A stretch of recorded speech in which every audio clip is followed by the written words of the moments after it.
Hello नमस्कार शिक्षक साथियों, कैसे हैं आप। जैसा कि हम सभी जान रहे हैं, बीपीएससी प्रधान शिक्षक परीक्षा की तैयारी कई दिनों से हो रही है। इसी के अंतर्गत बिहार एक परिचय से बिहार जीके का स्पेशल क्लास जिसका आज भाग 2 लेके आए हैं। तो आइए, आप लोग का स्वागत है आपका अपने टेकादित्य यूट्यूब चैनल में। और आइए चलते हैं, समय की कमी है, 2 महीना से कम बचे हुए एग्ज़ाम को। उसी के अंतर्गत आज कुछ एमसीक्यू प्रश्न को देखेंगे, जिसमें बिहार के स्रोत से संबंधित प्रश्न हैं। तो आइए चलते हैं और देखते हैं। 21 प्रश्न पहले भाग में हो गया था साथियों, ये आगे उसके आगे देखेंगे।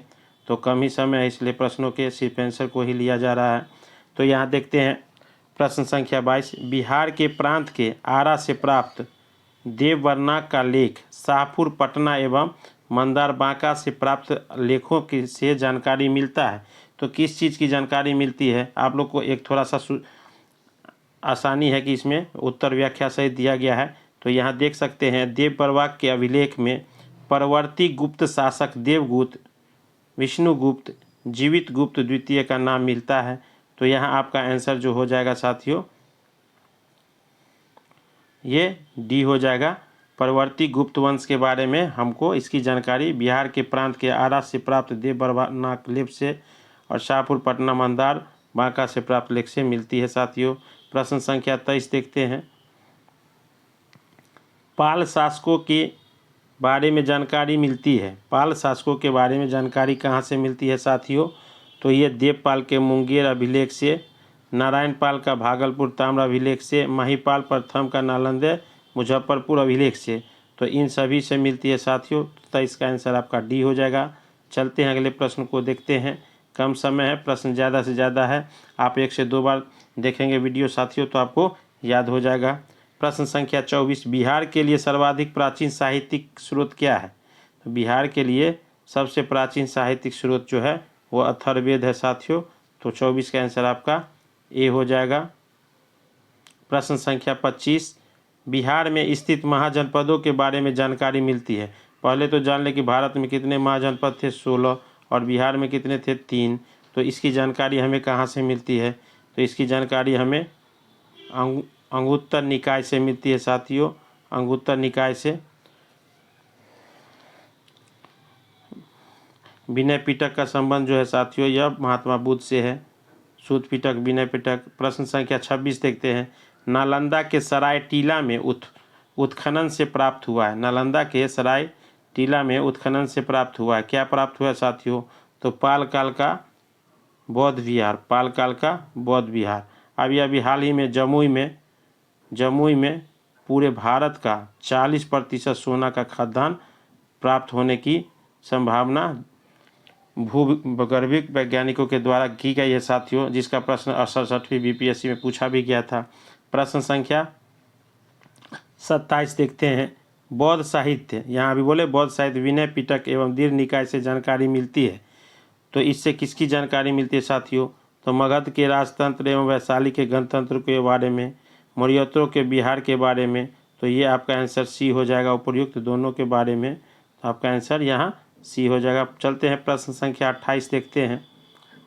बिहार में बड़े पैमाने पर उत्खनन कार्य करने वाला तथा कई प्राचीन स्थलों की खोज करने वाला पुरातत्ववेता थे जो खोजे हुए थे। तो ये कनिंघम थे। कौन थे? कनिंघम। तो 28 का आंसर डी हो जाएगा। और दयाराम साहनी कौन थे? दयाराम साहनी ने हड़प्पा सभ्यता की खोज की थी साथियों 1921 में। इसको भी थोड़ा ध्यान रखना है। तो चलते हैं प्रश्न संख्या 29 देखते हैं। बिहार की जीके का भी क्लास जरूरी है, लगभग 10 प्रश्नों का इसमें बीपीएससी के द्वारा पूछा जाएगा। तो बहुत शिक्षक साथी इसको भी 1-2 बार देखेंगे तो याद हो जाएगा। ये बिहार के इतिहास का प्रश्न है। नालंदा में स्थित बड़ा गांव नालंदा महावीर का पता किसने लगाया था? नालंदा में बड़ा गांव महावीर का पता किसने लगाया था? तो ये इन्होंने कनिंघम ने ही लगाया था, अभी पिछले ही मैंने पढ़े थे। और देखते हैं उसका उत्तर व्याख्या सहित। वहाँ से 2 अभिलेख मिले। कितने? 2, जिस पर नालंदा का नाम उत्कीर्ण है। बिहार शरीर में कुमार गुप्त प्रथम और स्कंद गुप्त प्रथम का स्तंभ भी प्राप्त हुआ है। कनिंघम ने बोध गया के मंदिर को भी खोजा था। तो किन्होंने खोजा था? तो कनिंघम ने। तो आपका आंसर क्या हो जाएगा? ज़्यादातर ध्यान रखिएगा नालंदा तो कनिंघम। तो आंसर आपका बी हो जाएगा साथियों। चलते हैं प्रश्न संख्या 30 देखते हैं। पुरातत्ववेत्ता कनिंघम ने बिहार में खोज की।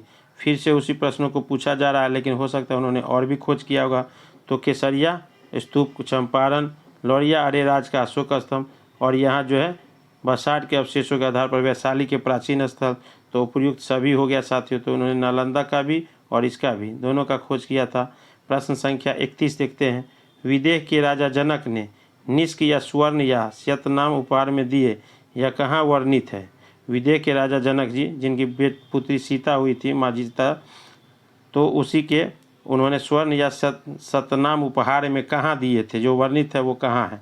तो ये आपका बृहदारण्यक उपनिषद में वर्णित है। तो 31 का आंसर आपका ए हो जाएगा। चलते हैं प्रश्न संख्या 32 देखते हैं। बिहार में प्राप्त मौर्य अभिलेख की लिपि है। बिहार से प्राप्त मौर्य लेखों की अभिलिपि क्या है? तो खरोष्टी, अरमाइक, गिरिक, ये कोई लिपि नहीं है साथियों। तो आपका आंसर यहाँ पर डी हो जाएगा कि इनमें से कोई नहीं। प्रश्न संख्या 33। बिहार से प्राप्त पहला द्विभाषी अभिलेख किस मध्यकालीन शासन से संबंधित है? बिहार से पहला द्विभाषी अभिलेख किस मध्यकालीन शासक से संबंधित है? तो यह आपका शेरशाह से संबंधित है। और शेरशाह का मकबरा कहाँ साथियों? तो ये सासाराम में है। सासाराम में, जो रोहतास जिला में पड़ता है साथियों। और इसका मकबरा का आकार जो है वो अष्टभुजीय है, अष्टभुजीय, याद रखना है। प्रश्न संख्या 34। शेरशाह ने हुमायूं को हराया था साथियों। प्रश्न से और पाटलिपुत्र को अपनी राजधानी बनाया था। 34। वह पहला मुगल शासक कौन था जिसके अभिलेख बिहार में मिले हैं? तो वह पहला मुगल शासक कौन था जिसके अभिलेख बिहार में मिले हैं? तो वह अकबर। प्रश्न संख्या 34 का आंसर सी। प्रश्न संख्या 35। बौद्ध साहित्य में बौद्ध धार्मिक साहित्य में कौन ग्रंथ प्राचीन बिहार के इतिहास के संबंध में जानकारी का स्रोत है?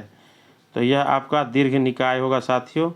क्या होगा? दीर्घ निकाय। 35 का आंसर बी। प्रश्न संख्या 36।